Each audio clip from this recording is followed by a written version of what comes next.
अतः तीर्थ से भक्ति करो। तीर्थ में जा कर के घर और अलौकिक बातों को कभी भी याद मत करो, वहाँ मात्र भक्ति ही करनी चाहिए। भक्ति करने के लिए स्थान की शुद्ध भी आवश्यकता है। स्थान का वातावरण मन और बड़ा ही असर पड़ता है।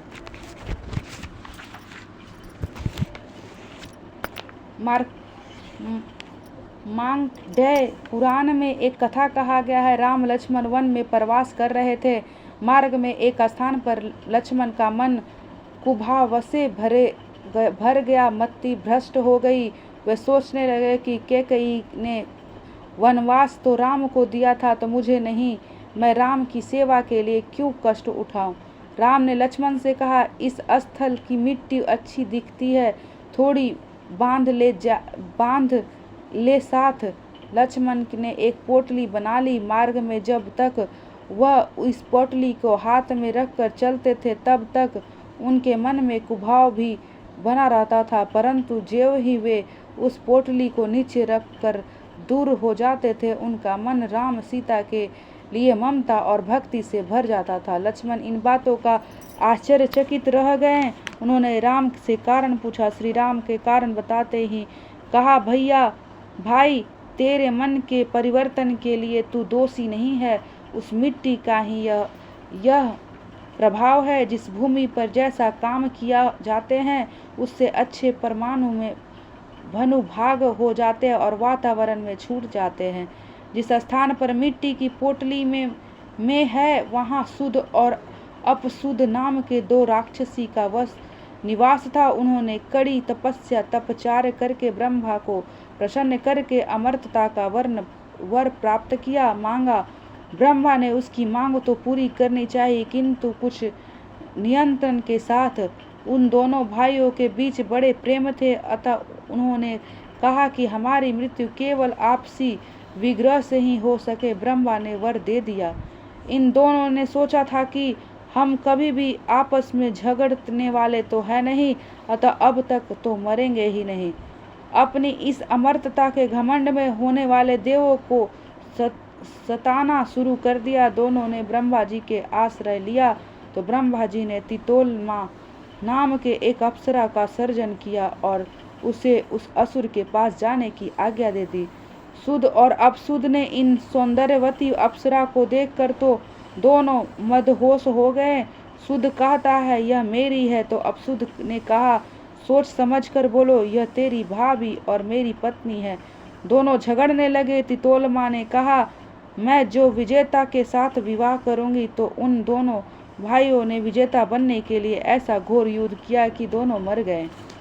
वे दोनों असुर जिस स्थान पर झगड़ते मरे थे, उसी स्थान की यह मिट्टी है। अतः इसी मिट्टी से भी द्वेष, तिरस्कार और वैर का संस्करण का सिरचन हो चला है। जिस भूमि पर जैसे कर्म किए जाते हैं, वैसे ही संस्कार का वह भूमि प्राप्त कर लेती है। घर को गृहस्थ सदा ही पवित्र रखे। लोग मथेरान सरे शोर करने के लिए जाते हैं, किंतु यह नहीं सोचते हैं कि माथे पर रान कितना बढ़ गया है। माथेरान जाने के बदले जहाँ परमात्मा का नीला को ही, वैसे भागवत धाम में रह करके सत्कर्म करो।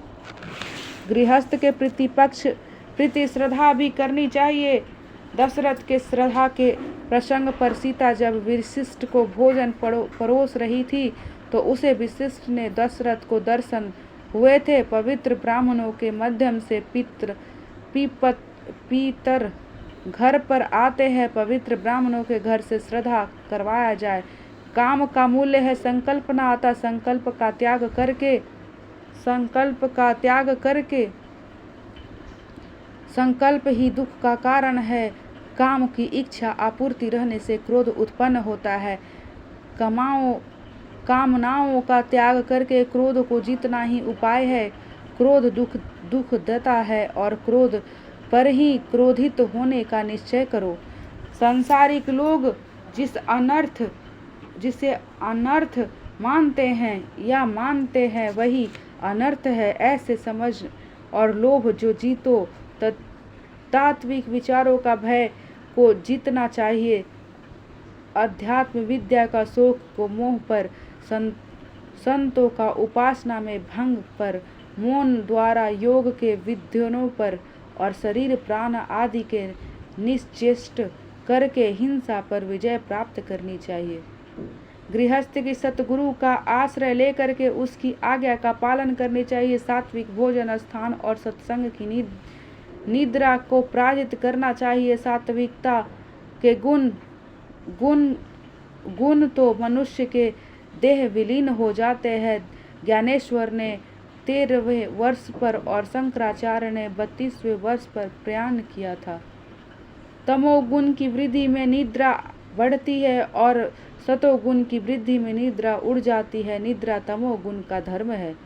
सदाचार, संयम, सात्विक आहार विहार, आचार आदि से सात्विक बढ़ता है। सात्विकता गुण की वृद्धि से प्रभु मिलन की आतुरता बढ़ती है। हर रोज भगवान का अध्ययन करो। ध्यान करने से ध्यान करके ने वाले ईश्वर की शक्ति आती है। गृहस्थ में इंद्र रूपी घोड़ों को नियंत्रण में रखना चाहिए। विद्वान कहते हैं कि यह शरीर रथ है और इंद्रियां घोड़े। इंद्रियों का नियंत्रण मन ही इन घोड़ों का भाग दौड़ संभालता है। शाब्दिक विषयों में विभिन्न मार्ग है। वृद्धि रथ चलाने वाला सारथी है। इस रथ को बांधने के लिए ईश्वर की चित रूप बंधना पड़ता है। 10 प्राण की आर्थिक धुरा है। धर्म और अधर्म पहिया है। इन रथ में बैठता है हमारा अहंकारी जीव। आकोर धनुष की और शुद्ध जीव बाण है। ब्रह्म लक्ष्य है, निशाना है। राग द्वेष लोभ शोक मोह भय मन अपमान अनसूया माया हिंसा मत्सर रजोगुण तोमाद छक्षु और निद्रा और शत्रु है। जब तक मनुष्य देह रूपी रथ पर वास करता है तथा इंद्रियां यदि असक्त है तो उतने समय पर मनुष्य की चाहिए कि सदोगुण की चरणों में सेवा करके तीक्ष्ण ज्ञान की तलवार लेकर के श्री भागवत का बल धारण करके रेग द्वेष द्वेषी शत्रुओं को जीत और तत्पश्चात शांत हो करके सद्भावना पूर्व स्वराज की संतुष्टि हो जाती है। शरीर रथ में जो छोड़ना चाहिए। यदि ऐसा किया जा सकता है तो रथ विराजमान प्रमोदी जीवों को तथा दृष्टि इंद्रियों रूपी घोड़े को बुद्धिमान सारथी अयोग्य मार्ग पर ले जाता है और विषय रूपी चोरी का अधीन कर लेगा। वे चोर घोड़े और सारथी के सहित जीव रूपी का रथ अहंकार व्याप्त और महामृत्यु के भय पे पूर्ण संसार रूपी कुएं में फेंक देता है।